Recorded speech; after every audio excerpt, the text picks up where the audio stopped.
Hello and welcome to Reading the Past.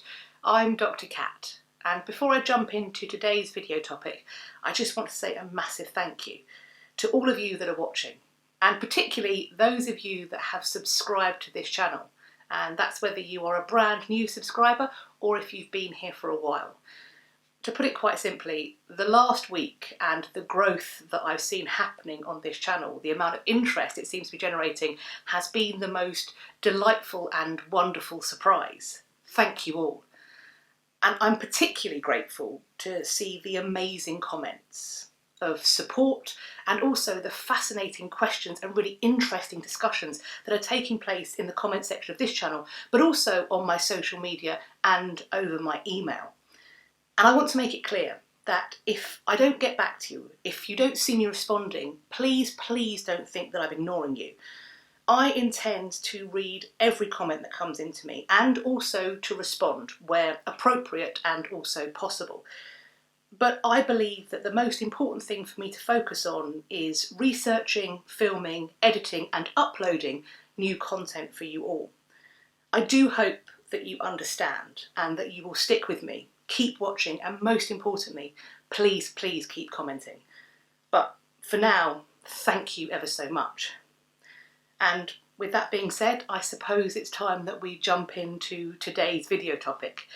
And I hope you will excuse the slightly clickbaity title. So as I mentioned, I have really enjoyed reading all of your comments, and I've also noticed a little bit of a trend over the last week. I've seen a lot of people discussing the possible diagnoses for Henry VIII. And I think that's pretty understandable. Many of us, I assume, are fairly hyper-focused on health and illness at the present time. However, this method of reading the past and of trying to understand prominent historical figures is by no means new. It's not something that came about during the COVID-19 crisis. It's got a far older tradition than that. Better known as retrospective or posthumous diagnosis. As far as I'm concerned, it works best when it is an interdisciplinary and collaborative exercise in medical history.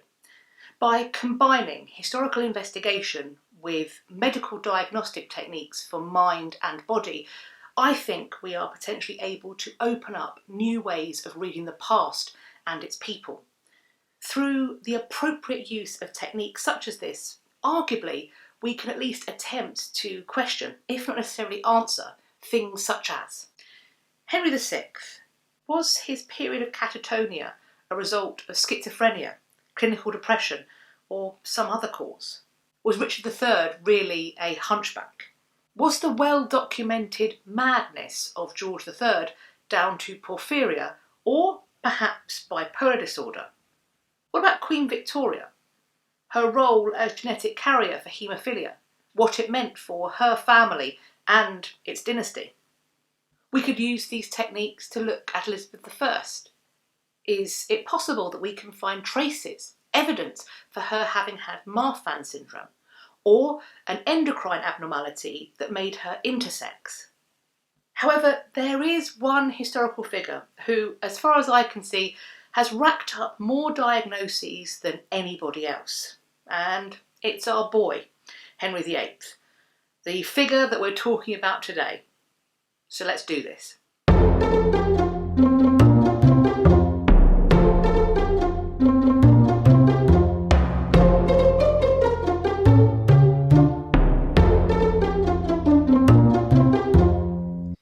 To make this video, I put together what I hope and believe to be a fairly comprehensive list of the various diagnoses that at one time or another have been attached to King Henry VIII.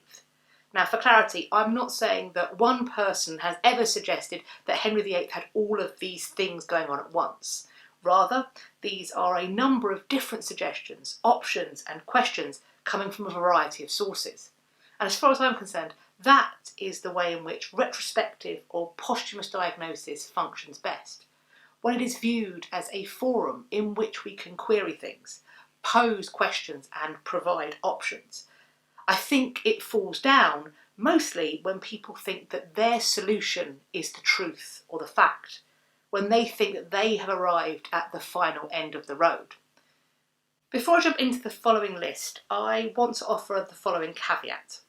As I am not a medically trained person, but I still want to look at the causes and symptoms for the diagnoses that have been connected to Henry VIII at one time or another, I am going to have to rely on other resources. Particularly, I'm going to be looking for something that is a reputable medical resource, rather than looking at my own personal research. I am going to be using principally the NHS website, and I've chosen that because I believe it to be reputable, first and foremost, but also because it uses language that I, as a complete medical layperson, find at least remotely intelligible. And that certainly was not the case for all of the other resources that I attempted to interact with for this particular video. However, not all of the conditions that have been tied to Henry VIII are listed on the NHS website. Thus, I'm going to have to refer to other websites, and I will make it clear when I am doing so. I plan to use quotes and screenshots to talk about these causes and symptoms, and I think where necessary and also useful, I'm going to highlight the bits that I think potentially connect best to Henry VIII, or at least what we know of him, of his supposed behaviours and conditions, and also of the potential surrounding events that may have affected them. Let's have a look at that list now. Did Henry VIII suffer from hypochondria? Well, Henry is reported to have displayed a seemingly morbid fear of getting ill, and of being around those who were ill. He had an army of physicians, and also stockpiled treatments and concoctions and unctions to ward off disease. He would flee a place if even the rumour of sickness reached his ears. So would he be diagnosed with this condition today? Well, let's look at the symptoms.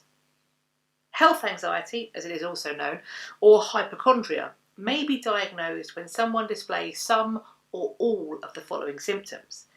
Those which may relate to Henry include constant worry about your health, always asking people for reassurance that you're not ill, worry that your doctor or medical tests may have missed something, avoiding anything to do with illness. It's worth also mentioning that this resultant anxiety can cause symptoms like headaches or a racing heartbeat. These could be mistaken for signs of illness. Did Henry VIII survive smallpox? According to Robert Hutchinson, 4 years into Henry's reign, in December 1513, the Venetian ambassador reported that Henry's doctors feared for his life because he had contracted smallpox. As we know, he must have recovered from this illness, and there is certainly no mention of him being heavily or even visibly scarred by this deadly virus. According to the World Health Organization, smallpox is an acute contagious disease caused by the variola virus, a member of the orthopox virus family. It was one of the world's most devastating diseases known to humanity. The last known natural case was in Somalia in 1977, and it was declared eradicated in 1980 following a global immunisation campaign led by the World Health Organization. Smallpox is transmitted from person to person via infective droplets during close contact with infected, symptomatic people. But what about malaria? If we return to the work of Robert Hutchinson, he also asserts that Henry experienced 2 bouts of malaria, one in May 1521 and the other in 1528. Other scholars have stated that Henry had his first bout of malaria earlier than this, perhaps as early as 1511. And while malaria is certainly not endemic to Britain today, it is believed that the landscape was sufficiently different in the 16th century, with marshlands and swamps, for malaria and the requisite mosquitoes to thrive. There were reports of Henry going down with severe fevers. Certainly, if we look at the symptoms attributed to malaria, we see things that track with that, particularly the fact that it causes a high temperature of 38 degrees Celsius or above, and that it leaves a person feeling hot and shivery. Unlike Henry, today we have anti-malarial medication that can both prevent and treat the condition. By looking at the word malaria itself, we are in fact given a crucial way in to look at how our medieval and early modern counterparts understood this particular illness, how they thought it was transmitted, and therefore how they thought it could be avoided. Malaria literally refers to bad air, Malaria, and it connects with the humoral theory of miasma, the thought that evil air and bad smells could sicken the body. Therefore, if you could avoid these things, then you could also avoid malaria. Was Henry VIII a migraine sufferer? On the 10th of March 1524, it appears there was an incident while jousting. Henry is believed to have forgotten to put down his visor when he was running in the lists against his best friend Charles Brandon. Brandon's lance struck Henry above his eye, and in this, Henry was incredibly lucky that he was not blinded or disfigured. Apparently, he continued to joust that day, but it is said that from this moment onwards, the king suffered from recurrent and painful migraines. So, can a head injury cause migraine? Well, according to the NHS website, the exact cause of migraines is unknown, but they're thought to be the result of abnormal brain activity temporarily affecting nerve signals, chemicals, and blood vessels in the brain. So for me, that's not an outright no. Theoretically, a traumatic injury such as this could well be the cause of migraines. Henry is said to have grown increasingly short-tempered. Is it possible that we can draw a connection with this onset of migraines, looking at the symptoms we have here, and perhaps also from your own personal experience, maybe you are migraine sufferers? Could this maybe explain why he became more short-tempered? Could we argue that with this recurrent migraine pain, Henry's fuse was just a little bit shortened? With no over-the-counter painkillers, the Tudor treatment for headaches or migraine would have been a herbal one, coming from the physic garden or the woodland. And there is no doubt in my mind, considering the army of physicians and apothecaries that Henry VIII had at his disposal, that he would have had access to any and all herbal concoctions that might have been suggested as a treatment. What about Henry VIII's famously terrible, infected and ulcerated legs?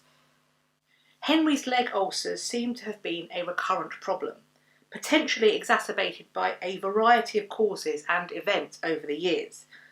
Early on, in around 1527, it is suggested that his own tight garters may have been to blame, essentially causing a varicose ulcer. A later jousting injury of 1536, which I will be discussing in greater depth in a moment, may have caused fractures to the leg bones, which resulted in an open weeping ulcer. Lastly, his ever-increasing girth and weight might have prevented the healing of these ulcers and worsened their condition. According to the NHS website, a venous leg ulcer can develop after a minor injury if there's a problem with the circulation of blood in your leg veins. If this happens, pressure inside the veins increases. Venous leg ulcers are open, often painful sores in the skin that take more than 2 weeks to heal. They usually develop on the inside of the leg, just above the ankle. And certainly, most sources that I've encountered hint that his leg ulcer was on his calf, rather than on his thigh, which I believe is how it is portrayed in the Tudors TV series. And if we look to these signs of an infection of a leg ulcer, I think it's arguable that Henry was displaying them.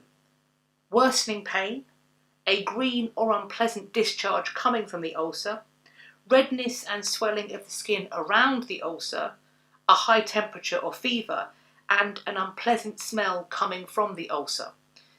Is this evidence of Henry's painful, weeping and stinky leg? Modern treatment options include the use of antibiotics, which of course were not available to Henry. Herbal poultices with healing and antiseptic properties would have to do instead. Sadly, and frankly, it's agonising to think about, it seems that Henry's legs and his ulcers only got worse.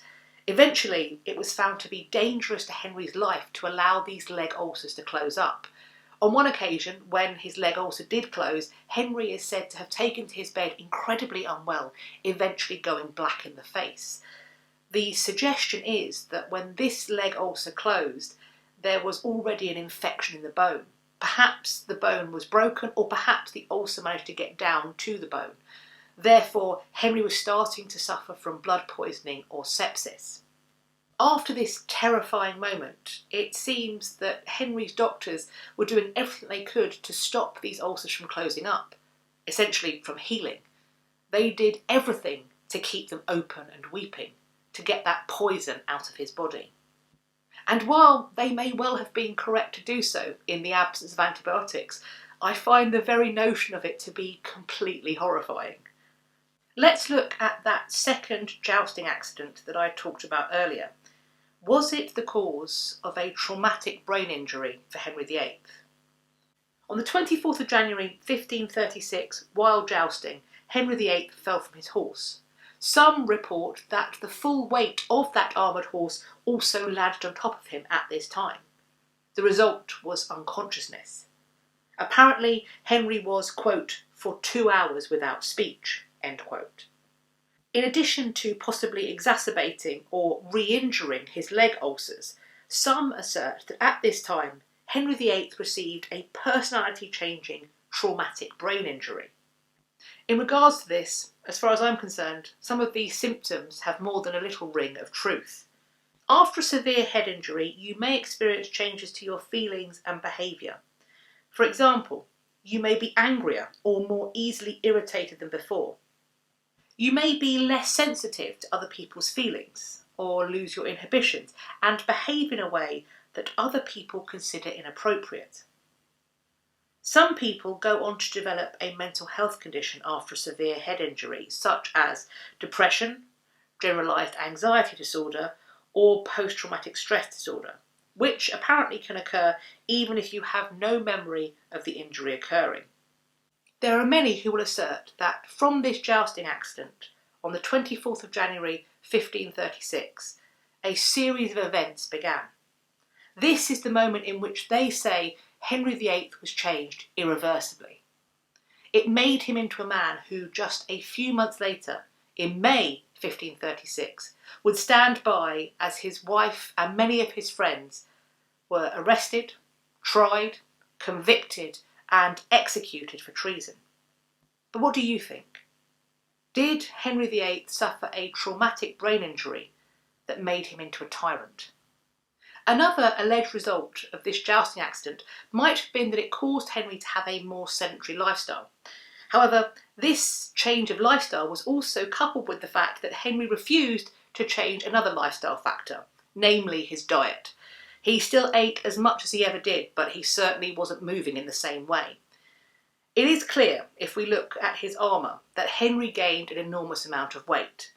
And if we look at the risk factors for type 2 diabetes, it certainly seems that he is following the track. At the time of the accident itself, in 1536, Henry was already over 40. And in the aftermath of the accident, he certainly gained a lot of weight, rendering him obese. If we look at the symptoms of type 2 diabetes, perhaps we can also find a trace back to Henry. The fact that cuts or wounds take longer to heal, might this explain the problems with his ulcers? Type 2 diabetes can also cause blurred vision, and perhaps it goes some way to explain the reports of Henry's deteriorating eyesight as he aged. Did Henry VIII have Cushing syndrome? Cushing syndrome is a condition caused by having too much of the hormone cortisol in your body. This increase in cortisol can be caused by pituitary or adrenal tumours. However, these tumours are usually benign or non-cancerous. If we look at the symptoms of Cushing's, we can perhaps see a mirror being held up to Henry VIII.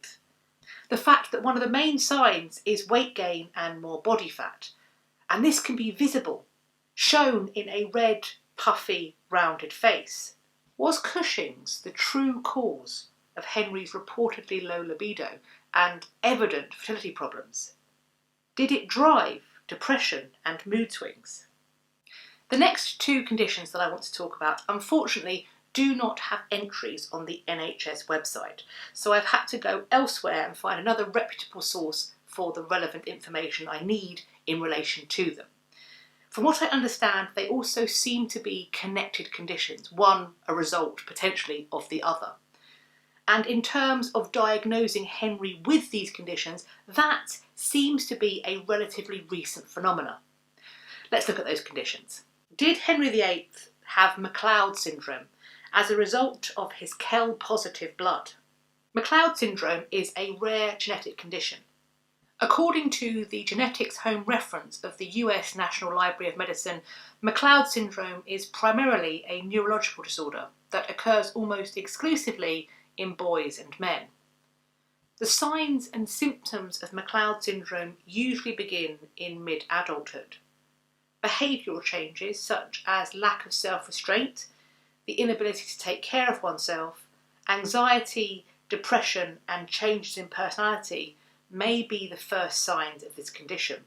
From my reading, McLeod syndrome is connected to the Kell blood group, and this blood group has been linked with some other issues that were faced by Henry and his family. For more information, I looked at Science Daily and found this article, which refers to research conducted at Southern Methodist University by the bioarchaeologist Katrina Banks-Whitley and the anthropologist Kyra Kramer. Their research asserts the following. The numerous miscarriages suffered by Henry's wives could be explained if the king's blood carried the Kell antigen. A Kell-negative woman who has multiple pregnancies with a Kell-positive man can produce a healthy Kell-positive child in a first pregnancy. But the antibodies she produces during that first pregnancy will cross the placenta and attack a Kell-positive fetus in subsequent pregnancies. The pattern of Kell blood group incompatibility is consistent with the pregnancies of Henry's first two wives, Catherine of Aragon and Anne Boleyn. If a Kell-positive father impregnates a Kell-negative mother, each pregnancy has a 50-50 chance of being Kell-positive. The first pregnancy typically carries to term and produces a healthy infant, even if the infant is Kell-positive and the mother is Kell-negative. But the mother's subsequent Kell-positive pregnancies are at risk because the mother's antibodies will attack the Kell-positive fetus as a foreign body. Any baby that is Kell-negative will not be attacked by the mother's antibodies and will carry to term if otherwise healthy. So according to this theory, Mary Tudor, the daughter of Catherine of Aragon and Henry VIII, must have been Kell-negative. And perhaps this was indeed the case, because as this article reminds us, fetal mortality, not infertility, is the Kell legacy. Last but by no means least, it's time to look at the heavy hitter in terms of the question of potential diagnoses for Henry VIII. Did the king contract syphilis? Syphilis is a sexually transmitted bacterial infection. When there are symptoms, they can include small, painless sores or ulcers that typically appear on the penis, vagina or around the anus, but can occur in other places such as the mouth. But some have gone further to suggest that syphilis was the true cause of Henry's ulcerated legs. If syphilis is left untreated for years, it can spread to the brain or other parts of the body and cause serious long-term problems. So was Henry's change in behaviour caused by syphilis? Did syphilis also cause his wives to have such problems in childbearing? Because if a woman becomes infected while she's pregnant or becomes pregnant when she already has syphilis, it can be very dangerous for her baby if it's not treated. Infection in pregnancy can cause miscarriage, stillbirth, or a serious infection in the baby, known as congenital syphilis. Today, syphilis is treated using antibiotics in one of two ways, which are shown here. But in Tudor times, syphilis was treated with mercury. The saying went, "A night with Venus and a lifetime with Mercury." Mercury would be rubbed or pressed into the skin. It could be taken orally or vaporised for inhalation. The treatment also required weeks of secluded bed rest. Mercury is poisonous and can result in mental instability, organ damage and death. But it was the best they had, and Henry's physicians would have certainly recognised the symptoms of syphilis if they had been present and visible. But there is no evidence of his physicians acquiring or holding mercury, nor was there any mention of Henry being absent from public view for the required weeks of treatment. That would have certainly been noticed, and it was exactly the sort of explosive information that an ambassador or spy would have felt compelled to disclose to their own ruler or employer. When I think about all of the potential diagnoses that we could use to understand Henry VIII a little bit better, syphilis stands out. It gets the most coverage. It has the most noise surrounding it, doesn't it? But perhaps that noise is misplaced. The syphilis diagnosis doesn't have a lot of evidence to support it. In fact, contrary to that, the weight of evidence seems to run counter to syphilis being a logical choice. But of course, that's just my opinion, and I'd love to know what you think. I think we probably should also confront and ask ourselves some harder questions. Is this technique valuable? Does retrospective or posthumous diagnosis do more harm than good to the study of history? Well, I would argue that it is a valuable technique, but for it to be valuable, for it not to be something that is damaging, we need to be aware of the following pitfalls, to do our very best to avoid them. First up, anachronism. I think it's really important that we remember that we are using terms and attempting to view the past through a linguistic and diagnostic framework that would have been effectively meaningless to those we are attempting to study. We must also be aware of the potential ethical concerns surrounding what we're doing. In looking to diagnose long dead figures, we are behaving in ways that I believe no GP, consultant, psychologist or psychiatrist would ever ethically behave. As far as I'm aware, they wouldn't be comfortable with trying to diagnose somebody that they hadn't had a consultation with, much less somebody that they had never even set eyes on. And that's key. We aren't going to set eyes on these people. I think we can practice this technique in a valuable and meaningful fashion, as long as we constantly hold ourselves to account and always remember that we are never going to get a definitive psychiatric or physical profile of these posthumous figures. Of course, that is barring a substantial rip in the space-time continuum that allows us to travel back, sit down with them and do such a diagnosis in person. Now, you may be thinking, well, there is another way. And yes, there is. We could look at the corporal remains of these people. We could exhume their bodies, look for traces of genetic illness, or in fact of illnesses that may have left their trace on the bone. But we are talking about royal figures, Henry VIII. And for that body to be exhumed for this kind of testing, it would of course require permission. And it would, I believe, require the Queen's permission. And I put the chances of that ever being granted at roughly 0%. Of course, we did have access to one king very recently, Richard III, but the rediscovery of his remains is an anomalous stroke of luck. And I'm sure, since he has been officially reinterred, we will not be seeing those remains ever again. As far as I'm concerned, this is the beauty of retrospective or posthumous diagnosis. The fact that it opens up to us this enormous number of possibilities, of potential answers. The fact that it doesn't get bogged down in asserting that something is a universal, overarching fact or truth. And I'm not the only one who thinks this way. I want to look at a quote by Lucy Worsley when she was writing an article for the Eye Online. In it, she states the following: "So many caveats exist about the validity of diagnosing people in history with modern ailments. But I'll probably go on doing it, because I think that it's a powerful tool for awakening a curiosity about the past among people who don't think they're interested. It's a way of giving someone whose name is only familiar from dull and worthy textbooks an unexpected human side." But I want to know what you think. Do you think this is a valuable technique? And if so, why? And while you're there and thinking about this topic, what would you diagnose Henry with? Would it be one of these conditions or many of them? Let me know in the comments section beneath this video, or you can come and find me over on my social media. As always, I will leave links to my Instagram and Twitter in the description box. You can follow me there and we can continue this conversation. I do hope you've enjoyed this video and found it useful. If you did, then please let me know by hitting the thumbs up. Please also subscribe to the channel, and while you're there, hit the little notification bell next to the subscribe button so that YouTube tells you when I've next uploaded. I hope you're going to have a great day whatever you're doing, and I look forward to speaking to you all in my next video. Take care of yourselves. Bye bye for now.